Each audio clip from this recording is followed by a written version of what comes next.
May mga nagsabi sa akin, binubola lang daw namin yung mga taong nililito namin. Pero actually, i-define natin muna ano ba yung talagang bola.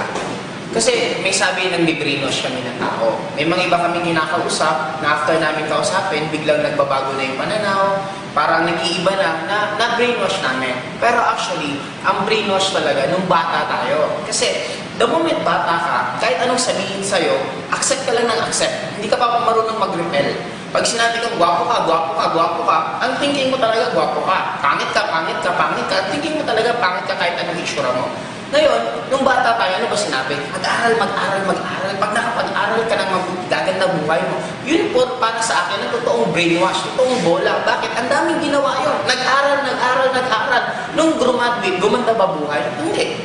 Pero imagine mo kami, habang pinipresentan ka namin at na-open yung mind mo, hindi ka namin nabobola. Bakit? Nasa adult ka na. Kung nasa adult ka ng pag-iisip, kahit sabihin ko, bentang kita ng bato, sasabihin ko, bato to ni Darna pag ininom mo, o magiging Darna ka. Siyempre, hindi ka maniniwala. Bakit? Alam mo kalokohan yun.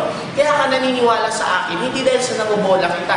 Naiintindihan mo yung reality. Kaya unti-unti mong ina-accept na tama pala yung mga sinasabi namin. Hindi yun bola. Yun ang tinatawag ko na nagigising ka na sa katotohanan na yung tinuro pa sa'yo nung unang panahon, yun na yung bola ngayon. Yung sinasabi namin sa inyo, yun na yung katotohanan na reality. Kaya paminsan nga, may mga napipresentan kami nasasaktan. Bakit nasasaktan? Kasi totoo. Parang ito, kung maganda kang babae, sabihin kang pangit ka, pangit ka, pangit ka. Walang dating sa'yo, bakit? Alam mo maganda ka eh. Pero pag alam mo pangit ka, sabihin kang pangit ka, pangit, pangit ka, masakit. Bakit? Totoo eh. Kaya kung ikaw nasasaktan habang pinipresenta namin, may mga nasasabi kami na nasasaktan ka, isa lang ibig sabihin nun, totoo kasi ang sinasabi namin. Kaya ano ba talaga ang bola?